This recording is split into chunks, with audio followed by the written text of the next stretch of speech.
Welcome to the Shield Your Business from Chaos podcast, where there's no building, no people, no third-party suppliers, and no systems all combined to create Chaos the Dragon, which is battled by King Phoenix and his shield.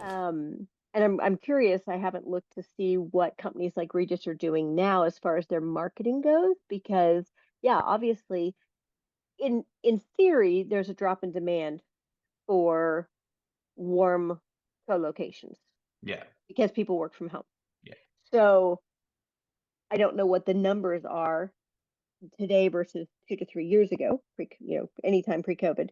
But I'd be curious to see what they are doing as far as adjusting their business model or their targeting to make up what I would think is a shortfall in business because people don't feel that they need those services as much or at all because their workforce can work remotely. Well, and it's interesting, like these ones in LA with the Regis as opposed to like absolutely work from home. Like they said the first choice is to have you work from home because you already do and it's just as easy. But if you have to meet for whatever reason, like face to face, or your home environment doesn't give you the peace and quiet, I guess, that you need to, or it's not conducive for any reason, is that they said, just go to Regis, you have to check in with, I think it was security, because security in essence holds all of the tokens to all the different Regis facilities. And so they said you just have to check in with security and get a token to go to one of the Regis locations. And the thing that was nice about the Regis locations is that, well, obviously we did a bunch of research on Regis before we did the exercise with these guys, so that we didn't step on anything when we were doing the exercising with them. And the nice part is with it is that you're not having to fight for extension cords. You're not having to fight for desk space. You're not having to fight for whatever. Like they've done a bunch of things where they've got like small offices, like 6 people or whatever. I forget the exact number, but they also have, remember when you were in university or college, you'd have the chair where the arm would like flip up and go like this whenever you could sit in the chair. And that's in essence what they have. I don't know if it's legit exactly like what was in university or college, but it was like one of these things where the arm would fold down or you could fold it up so you could, sit there and type normally, as opposed to using a laptop trying to type on your knees or whatever and stuff like that, and sit on the end of a bed. And it was just interesting. I'm like, yeah, I could see that being really useful. Now, the hard part is that Regis, I don't know what they're doing with their marketing side of things, but they have a tendency to oversell. And so when they oversell, you got to declare PDQ to get there on time or before everybody else does. But one of the things that these guys did, the CU in LA, is that what they said, go to Regis in the event that you cannot work from home. First choice is to work from home. If you're going to Regis, don't stay there for the entire day.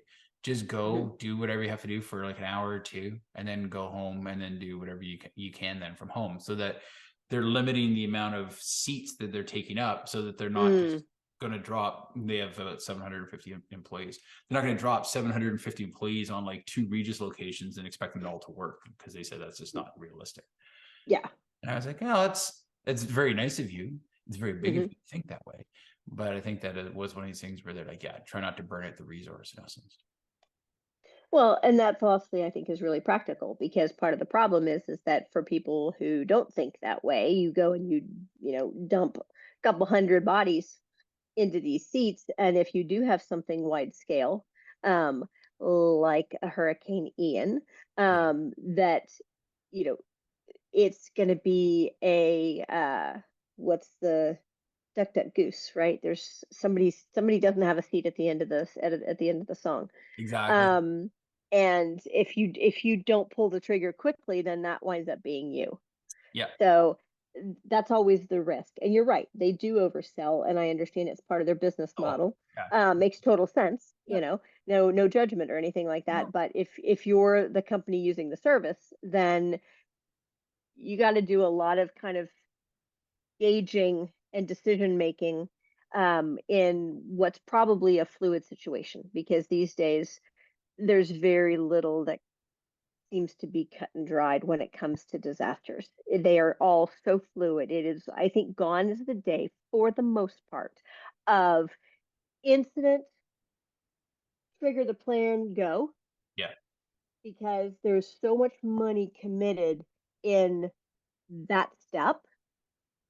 Use King Phoenix and Shield with its mapping, its dashboards, its permissioning, its dependency mapping, and its automatically redacted plans to shield your business from chaos. KingsBridgeBCP.com. To say, oh, we are failing over, we are sending everybody to Regis. Like, that is a big commitment. Yeah. And because so many people can work from home, it seems safer to say, let's feel out the situation and wait a day, wait a couple of days, wait a week, right? Because you're not risking as much when you've got a workforce that can largely work from home. Yeah. And I remember, this is going back a while now. This is probably going back 15 years, maybe, doing a BCP with, now, albeit it was Canadian, but a Canadian national insurance company. We went across the country, met all the, the regional offices and everything like that or whatever. And that was one of their things, is that their headquarters, data center, everything was in downtown Toronto. And so if something happened in downtown Toronto, they would send everybody home and wait 24 hours before anything happened, because the regional offices were used to running on their own. They said, yeah, it's not optimal that we don't have access to our databases, but you know what, we can, sort of sell it, or like sort of like push it off a day or two or whatever. But after 24 hours, we have to know what's going on. And I thought it was very intelligent slash big slash, let the dust settle of them to wait that 24 hours, because they had a number of times where if they hadn't waited 24 hours, they would have been declaring at the drop of a hat, and they would have just gone like, apey, and they would have, cost them hundreds of thousands to millions of dollars. Now, yeah. that's millions of Canadian dollars. That's like 35 cents US. So it's not a big deal. But yeah, they had a couple of incidents that I can remember that if they hadn't waited that 24 hours, it would have bit them in the backside, kind of thing.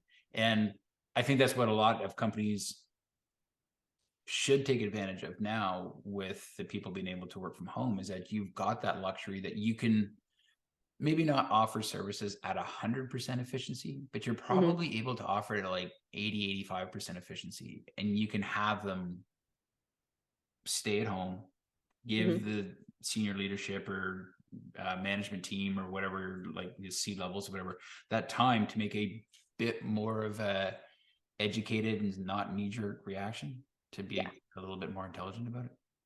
Yeah, I had a client who the cost to declare, and they use SunGuard. The cost to declare was like $1 million, and this was 15 plus years ago. That's a commitment, right? I mean, you want to be really sure that you're going to need that space and need it for a while before you pull that trigger.